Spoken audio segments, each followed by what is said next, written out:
Profesor Lewis, que usted mencionó, ¿es Lewis? Loomis. Loomis. Tal vez inocentemente dijo que no habían tenido suficiente buena información para justificar que se hubiera prescindido de toda la historia de España en la Florida.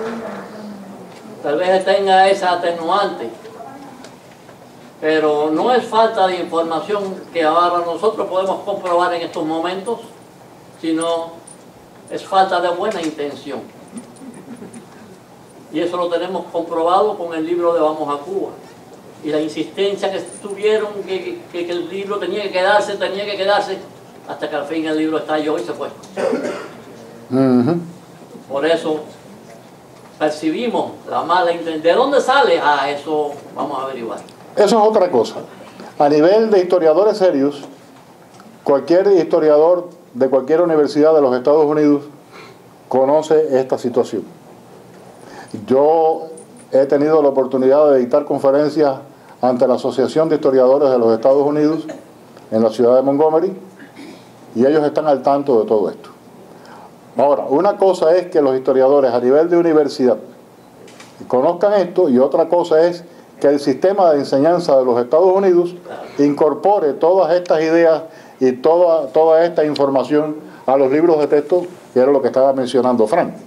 Y pienso que en definitiva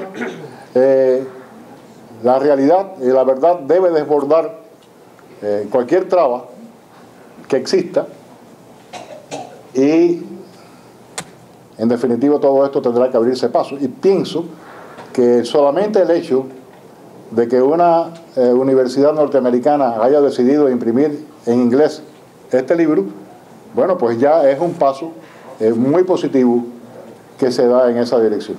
No porque sea mi libro, cualquier libro que se hubiera impreso, que tratara de lo mismo y que se imprime en inglés, bueno, pues ya es un paso muy bueno en este sentido. Sí. No solamente las labores de España en la Florida, sino en toda la América, tienen el gran mérito de que en menos de 50 años recorrieron desde la Patagonia hasta acá nada. Exactamente. Sin autobuses, sin camiones, sin transporte de ninguna clase. A caballo y a lomo de mula. A eso de ronca. Sí, señor, así mismo. Mira. Sí. Esta pregunta va a Frank. Frank, ¿qué se ha hecho para llegar a los editoriales de los Estados Unidos? Sabes que los libros de texto se renuevan cada 4 años aquí en los Estados Unidos, los libros de historia, por supuesto. ¿Qué tipo de campaña se ha hecho para hacer que acaben de reconocer la aportación hispana en los Estados Unidos?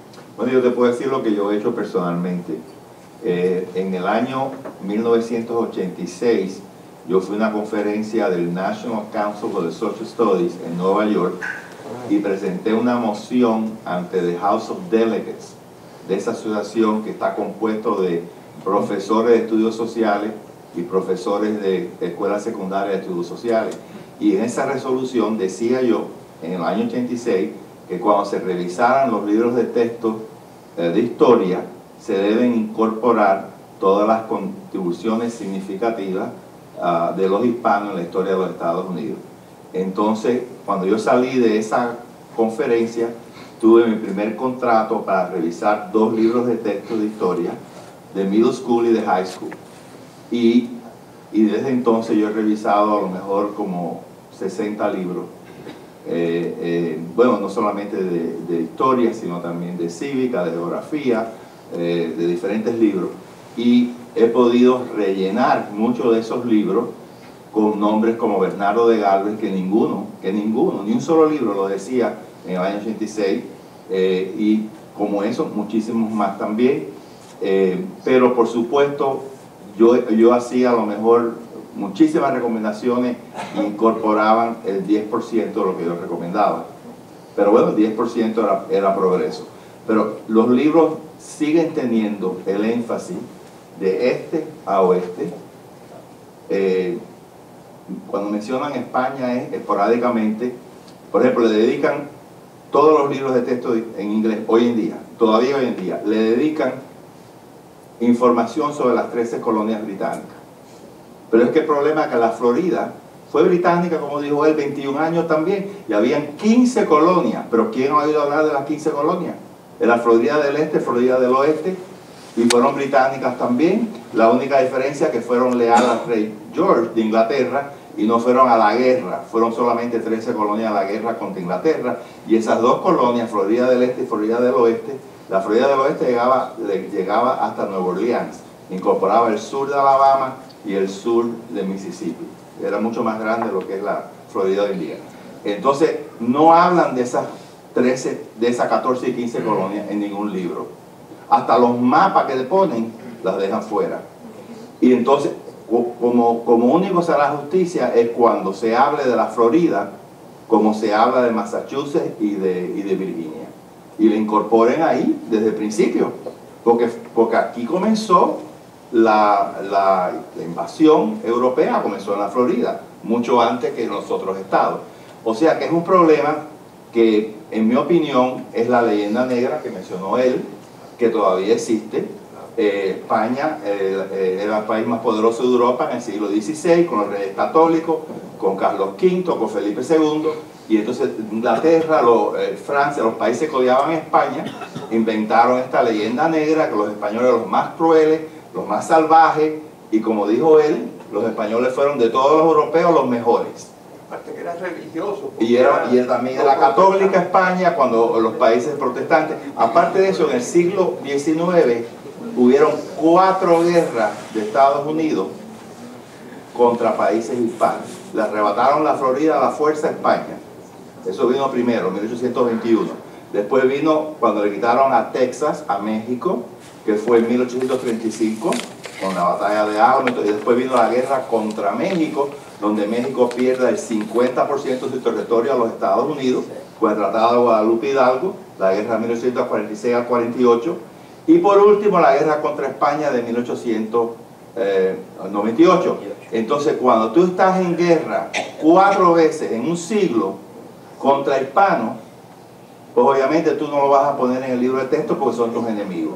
Y tus enemigos tú los desprecias, y por supuesto no hay celebración de mes de herencia hispana, no queremos saber nada de los españoles, y también tiene el sentimiento anticatólico tan bestial que existió en esta nación, donde quemaban conventos católicos en Boston y mataban a monjas y atacaban a los curas, porque era violento el anticatolicismo que había aquí, y España siempre representaba el catolicismo, y los hispanos casi todos son católicos. Así que toda esa mezcla de cosas ha hecho que se ha menospreciado, se ha marginado, se ha excluido la herencia hispana de los libros de texto. Pero eso está cambiando, como dice la Rúa, está cambiando. ¿Por qué? Porque hay muchos profesores aquí que escriben estas cosas también. El problema es que no están llegando a los libros de texto de historia. No están colocando expertos en esto a que escriban. Los libros están mejores ahora que hace 20 años, pero todavía no hemos llegado donde tenemos que llegar. Y también van surgiendo muchos profesores de origen hispano en las universidades norteamericanas. No, simplemente un minuto porque la pregunta es clave. O sea, realmente cuando estamos hablando de una conmemoración de los 500 años, de lo que se trata en definitiva es de cambiar la percepción y el conocimiento de la historia de estos 500 años y en concreto sobre esa contribución hispana. De lo que se trata en definitiva es que no sabemos si dentro de 10, de 15 o de 20, no es una cosa muy fácil, como ha dicho Fran Barona, mejor no se puede decir, pero el objetivo último es que los libros de historia, de texto de la historia de Estados Unidos dentro de 15 o de 20 años hayan cambiado de tal forma que todo esto que ha contado hoy el profesor Larrua se reconozca, y sobre todo que esa percepción totalmente negativa de la contribución hispana se cambie, se modifique, porque eso de alguna forma hoy todavía es lo que está afectando a esa relación de enfrentamiento entre lo hispano y lo no hispano de Estados Unidos. Entonces, este quinto centenario de Florida, fundamentalmente lo que tiene que servir es para eso, para sentar las bases, para sentar los pilares para que esa historia se conozca y en última instancia se reconozca de verdad la aportación fundamental de lo hispano a la historia de Estados Unidos. Muchas gracias. Por favor. Mi nombre es Francisco Porrata y soy maestro de español por muchos años y soy profesor también de la Universidad Nova, y reconozco el gran aporte que la obra de la Rúa está haciendo en los libros de texto, en ese gran vacío histórico que ha habido o que ha existido al contar el gran aporte de España a la historia de los Estados Unidos. Y también quiero reconocer que por muchos años la labor de Fran de Barón ha sido titánica realmente en ir abriendo estos espacios y tratar de decir esas verdades que se han silenciado, intencionándonos por muchos años. Pero como soy parte del sistema escolar, reconozco la labor de tantos años que él ha ido haciendo y tratar de incorporar estas verdades a los programas de estudios sociales para que las verdades se conozcan. Agradezco mucho la presencia del consulado español, de los maestros de español. Estamos teniendo una labor titánica en estos días para tratar de conservar la enseñanza del español en nuestros colegios. Ayer hubo que hablar frente a la Junta Escolar, así que realmente es muy oportuno que estas grandes verdades se vayan abriendo pasos y que también se pueda conservar, que nuestros niños tengan el derecho a aprender una lengua tan maravillosa como es el español, el castellano, y el aporte de todos ustedes es importantísimo. Solo quería aclarar, hacer una aclaración literaria, que Cuba y Puerto Rico son de un pájaro no sala, es de mi abuela Lola Rodríguez de Tío.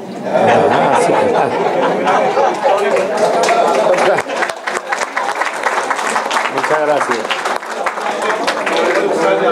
Ese gran autor argentino que tiene su obra sobre Álvaro Núñez Cabeza de Vaca, que este fue el largo atardecer del caminante, creo que se llama la obra, que hace una parodia sobre el naufragio de Álvaro Núñez Cabeza de Vaca. Esto es un largo camino que se va abriendo. Inclusive hay dos películas sobre Álvaro Núñez Cabeza de Vaca. Adelante. Bueno, mi nombre es Pedro Camacho. Quisiera hacer una pregunta a Salvador. Por esa realidad histórica que tuvimos con el Concordato de identificación, no es lo mismo, entre la estructura civil y la estructura eclesiástica. Tuve el gusto de una visita en el año 2000 a Luisiana, específicamente a Tulane University, de ver algunos documentos que referían hasta ese momento, para mí desconocida, la relación eclesiástica entre La Habana y la Luisiana y algunos elementos pioneros en la civilización de la Luisiana francesa. Quisiera saber si en esta magnífica obra, ya con el primer tomo, en alguno de los sucesivos tomos, o en este primero, se aborda esa labor en esa parte de la Luisiana. En la Luisiana específicamente no, porque el primer tomo llega hasta 1616 y en ese momento, bueno, pues no había prácticamente presencia española en la Luisiana, sino solamente los exploradores que pasaron por allí. Sin embargo, en virtud, no es concordato, es realmente el patronato regio, en virtud de los acuerdos realizados entre su santidad y los reyes de España, para que los reyes de España tuvieran la posibilidad de designar obispos en América e intervenir en una serie de nombramientos eclesiásticos. Bien, en este primer tomo sí se habla ya de las primeras visitas pastorales que realizaron obispos de Cuba, que iban personalmente o que enviaban sus delegados diocesanos en función de visitadores a la Florida. Es muy interesante la visita pastoral de Fray Juan de las Cabezas Altamirano, el obispo que es personaje central del primer poema, Espejo de Paciencia, escrito en nuestra querida ciudad natal de Camagüey, por el canario Silvestre de Balboa y Troya de Quesada. Bueno, pues este señor, Fray Juan de las Cabezas Altamirano, estuvo en la Florida, fundó un seminario franciscano en la Florida y ordenó 37 sacerdotes en la Florida durante su visita pastoral, además de recorrer todo el sistema misionero. Yo pienso, estoy absolutamente convencido, de que nunca en la historia del mundo una nación concibió un proyecto civilizador y evangelizador como el